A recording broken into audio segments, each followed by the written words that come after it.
Sir Roger, magvo-vote na tayo. Sabi niyo po sa amin kanina, ang dami niyong ginagawa sa buhay niyo, pero ito paso niyo po talaga.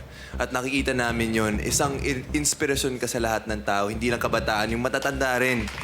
Feeling ko, one day, pagtanda ako, pag 66 na ako, gusto ko ganyan itsura ko.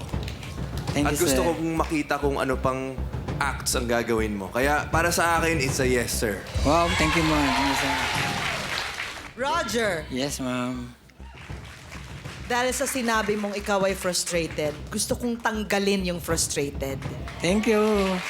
Tingnan natin kung hanggang saan ka makakarating sa pamamagitan ng pangalawang yes. Yes, thank you. Roger, Yes, sir.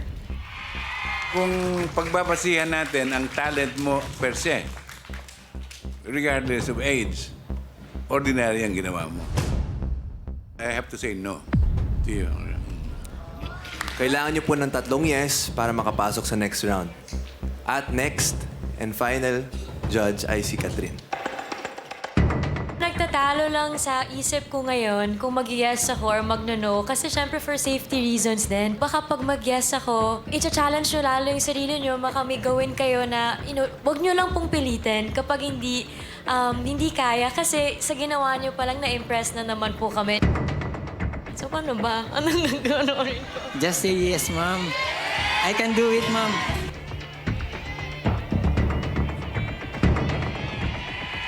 Ipangako mo lang sa amin, mag-iingat ka and hindi pipilitan yung mga hindi kaya, okay? So congratulations, okay?